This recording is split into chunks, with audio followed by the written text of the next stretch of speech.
je n'ai pas... Si, j'ai plein de conflits d'intérêts, notamment académiques, mais qui sont difficiles à résumer, expliquer.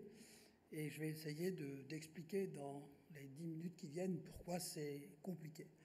Le conflit d'intérêts, vous voyez, c'est un sujet en pleine explosion dans la vie en général, et en particulier dans le domaine de la santé, et en particulier dans le domaine des publications scientifiques. Vous voyez, la progression du nombre de publications recensées sur PubMed sur les 2 ou 3 dernières décennies. Et en contraste, quand on regarde la notion de conflit académique, on s'aperçoit que c'est une question qui est beaucoup moins étudiée, presque 50 fois moins de publications sur ce domaine-là, et puis aussi des publications qui sont beaucoup plus récentes. Donc on voit que cette notion de conflit d'intérêts académique revient un petit peu au goût du jour. Je n'ai pas mis la diapositive, mais dans la fin des années 70, ça avait été l'objet aux États-Unis d'un gros débat médiatique, puisqu'il y avait eu un conseiller du président de l'époque qui avait pratiquement détourné 40% des subventions une année donnée pour son institution, tenant avantage de sa position au moment de l'écriture des grandes et surtout de l'arbitrage pour décider entre 2 institutions laquelle devait être financée. Donc la définition, elle n'est pas simple non plus à donner. La définition d'un conflit d'intérêts, elle est relativement simple. C'est toute situation dans laquelle un individu, vous ou moi, risquons d'avoir nos actions biaisées par des intérêts individuels. Dans la notion de conflit d'intérêts académiques, ces intérêts ne sont pas directement financiers. Ils sont de nature académique. Il peut s'agir de réputation scientifique, de pouvoir à l'intérieur d'une institution, de promotion professionnelle académique. Et la nature du conflit va être académique si soit le conflit lui-même survient dans des responsabilités ou des tâches de nature académique, ou alors parce que le bénéfice qu'on va tirer de l'action est un bénéfice d'ordre académique, promotion par exemple, ou réputation scientifique. Alors après, il y a différents types de conflits d'intérêts en fonction de la perception du conflit. Le conflit est réel lorsque, effectivement, le bénéfice est évident, ou il est difficile de croire le contraire. J'ai donné l'exemple, vous prenez l'éditeur d'une revue scientifique qui va lui-même assurer ou elle-même assurer le process de reviewing d'un papier qui viendrait de sa propre équipe. Le conflit il peut être potentiel lorsqu'il n'y a pas a priori de façon évidente de conflit d'intérêts. Là, par exemple, j'ai pris la situation d'un couple qui vont se retrouver dans la même faculté et donc le mari qui devrait être recruté. L'épouse est actuellement dans la faculté, pour l'instant elle n'a pas de position particulière, mais il se trouve que dans les 3 mois qui viennent, elle va être élue doyenne de sa faculté, et donc ce sera elle qui sera en charge des recrutements, et au moment même où il faudra décider du recrutement de son mari. Donc au moment où son mari devient candidat, elle n'est pas encore doyenne, donc il n'y a pas d'évidence mais 3 mois après, la situation est complètement différente. Ça, il y a un conflit potentiel et il peut être difficile de le détecter.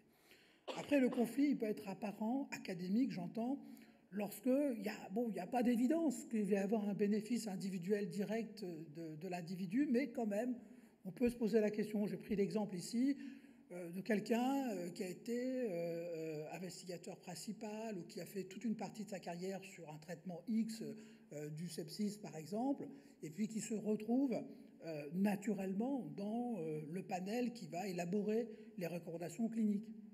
Difficile d'imaginer que l'ensemble de sa carrière n'a pas sculpté sa façon de penser d'une façon relativement biaisée. Et donc, comment on pourra peser ça dans les conclusions qui seront issues des recommandations pour les bonnes pratiques et peut être difficile à appréhender.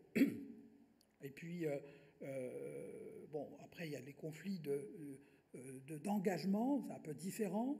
Et par exemple, vous êtes PUPH à l'université de Montpellier, par exemple, et puis on vous invite à être éditeur en chef d'une revue scientifique.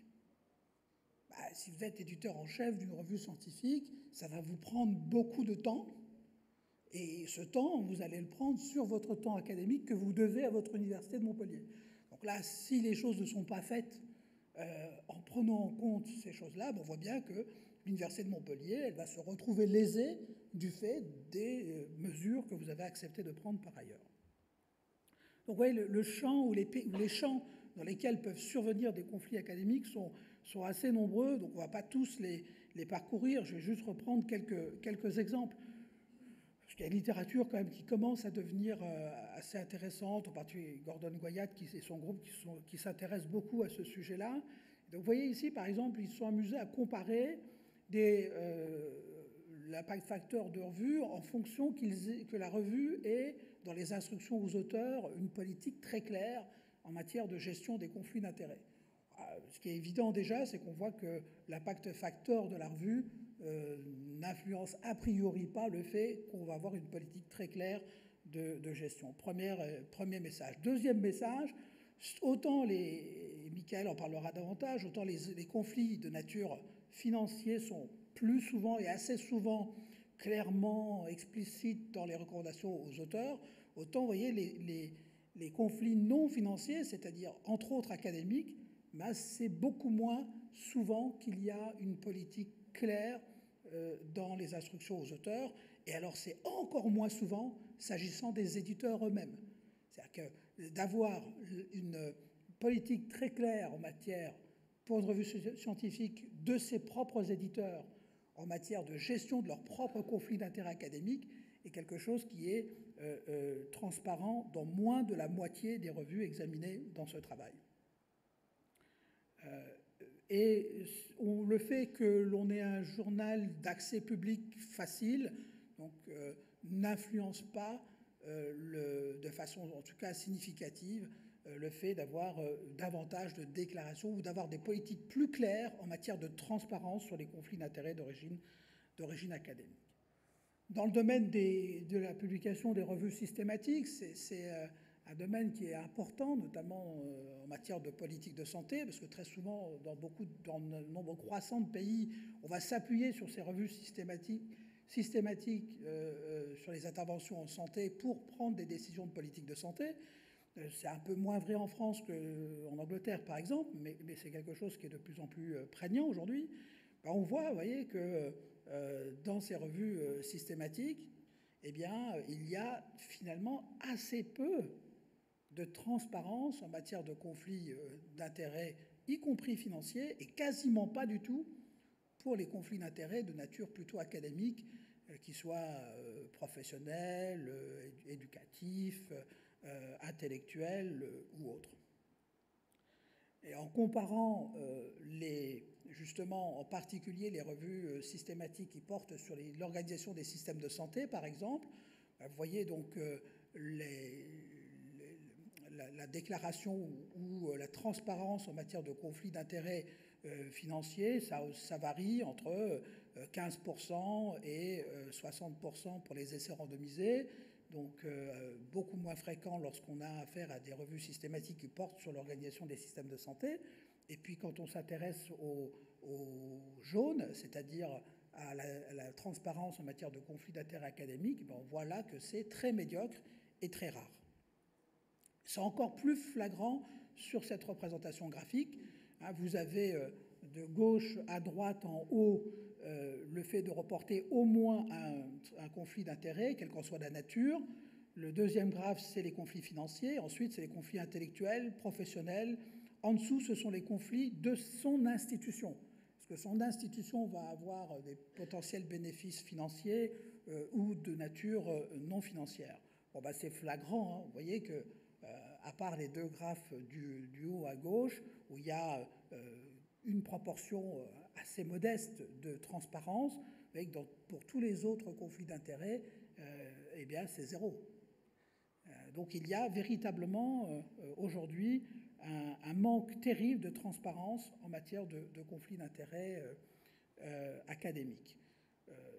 Et si les revues systématiques Cochrane sont plus performantes dans ce domaine-là que les autres, on voit quand même que les proportions restent faibles parce qu'on est à peine à 15% de transparence en matière de conflits d'intérêts académiques. Bon, c'est pratiquement 0% pour les revues systématiques hors collaboration Cochrane. Et donc là, c'est la même information, donc on peut la passer. Dans le domaine maintenant des recommandations pour la pratique clinique, ce qui va guider les interventions des uns et des autres, là, ce travail est toujours la même sphère, McMaster, est également assez intéressant, puisque vous voyez qu'ils ont regardé les recommandations de pratique clinique qui étaient drivées, pardon pour le mot anglais, par l'industrie versus ceux qui étaient drivés par des organisations professionnelles, telles que des sociétés savantes, par exemple. Vous voyez très clairement que les conflits et la transparence en matière de conflits d'intérêts, elle est nulle sur la première ligne. C'est lorsque ce sont les industriels qui organisent eux-mêmes les recommandations pour la pratique. Lorsque ce sont des organisations professionnelles, c'est plus souvent le cas, heureusement d'ailleurs, mais vous voyez que là encore, en dehors des conflits d'origine financière, eh bien, il y a deux éléments. D'abord, c'est assez rare que l'on reporte, qu'on a de la transparence sur les conflits de type académique, 2% à peine, et puis c'est très souvent borné dans une tranche de temps. C'était là, en l'occurrence, entre 2003 et 2011, compte tenu de la période à laquelle cette enquête a été menée. Et donc là aussi, ça pose la question de l'empirisme avec lequel on décide de regarder dans cette fenêtre de temps s'il y a eu ou s'il n'y a pas eu des relations, comme si la veille d'entrer dans la fenêtre de temps, si on avait eu des relations, ça n'avait aucune importance. Comme je le dis tout à l'heure, c'est intéressant de voir que l'impact facteur de la revue ne joue pas beaucoup. Hein. Vous voyez ici les recommandations de pratiques cliniques ont été publiées dans un certain nombre de journaux de médecine générale, on va dire, de médecine interne. Mais vous voyez que les conflits d'intérêts transparents, c'est 0 pour quasiment toutes ces revues dans les recommandations pour la pratique clinique publiées par ces revues dans la période de temps considérée. Autre domaine extrêmement important, c'est celui de la réponse à des appels d'offres, notamment des appels d'offres publics. Donc là, cette fois-ci, c'est encore au Canada. Les Canadiens ont beaucoup travaillé là-dessus. Ce qui est intéressant de voir, c'est l'influence du fait d'avoir du succès dans son application à un appel à projet. Il va dépendre d'un certain nombre de facteurs. D'abord, tout en haut, vous voyez que si dans les reviewers, c'était plutôt une femme, elles sont plus sévères que les hommes dans ce travail. C'est un premier facteur contre la réussite. Deuxième facteur qui impacte beaucoup, c'est le fait, plus on a de reviewers de son propre domaine, ce qui peut avoir du sens, plus ça a un impact positif sur le fait d'avoir du succès. Autrement dit, plus on va diversifier et dire que c'est d'un intérêt plus général et appliquer des reviewers qui ne sont pas dans le domaine d'expertise, moins on aura du succès. Et puis enfin, tout en bas, si dans le panel qui intervient pour l'arbitrage sur la répartition des bourses, il y en a qui ont un conflit d'intérêts, qui sont de la même institution par exemple, on voit là encore que ça a un impact très important sur le fait d'obtenir une grante. Ça, c'est un travail français. Il y a aussi des travaux français qui ont été faits, notamment sur le PHRC. Et donc, je terminerai par là, sur les deux dernières diapositives. Et donc, c'est intéressant. Donc, c'est un travail qui était piloté par Corinne Alberti. Et donc, ils ont regardé, en interrogeant le jury du PHRC, sur la prise en compte des conflits non financiers ou des conflits académiques. Donc, vous voyez que dans les participants, donc 3/4 d'entre eux, c'est les deux premières lignes, considèrent qu'il est important qu'il y ait une transparence spontanée de la part des applicants sur le conflit d'intérêts académique. Après, sans vouloir relire tout le tableau, si on descend aux deux dernières lignes, aux trois dernières lignes du tableau, vous voyez que les membres interrogés considèrent que la meilleure façon de gérer ces conflits d'intérêts académiques, c'est que premièrement, on refuse de reviewer ou de participer à l'évaluation du projet. Et vous voyez que c'est à peine 9 sur 98 participants qui considèrent que s'ils ont un conflit, ils doivent décliner le fait d'évaluer le projet. 8 sur 90 considèrent que ça peut se discuter au cas par cas.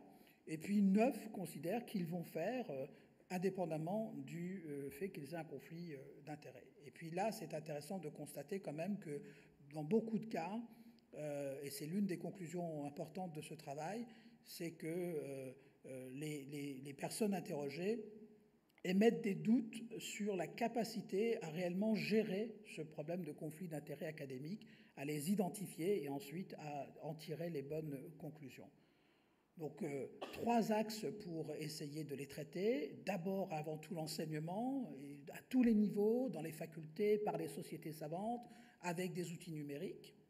La prévention et le management. Donc, à l'entrée, au moment du recrutement, vous devez avoir une évaluation des conflits d'intérêts. Vous devez ensuite les réévaluer régulièrement. Vous devez avoir une politique très claire de votre institution. Par exemple, la Conférence nationale des doyens a adopté une charte qui est appliquée dans toutes les facultés de médecine en France aujourd'hui. Et puis, vous devez avoir non seulement une politique très claire de déclaration, mais aussi de sanctions.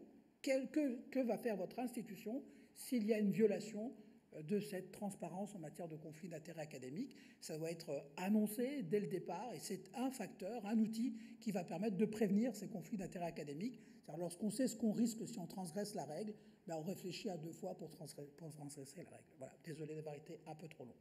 Merci.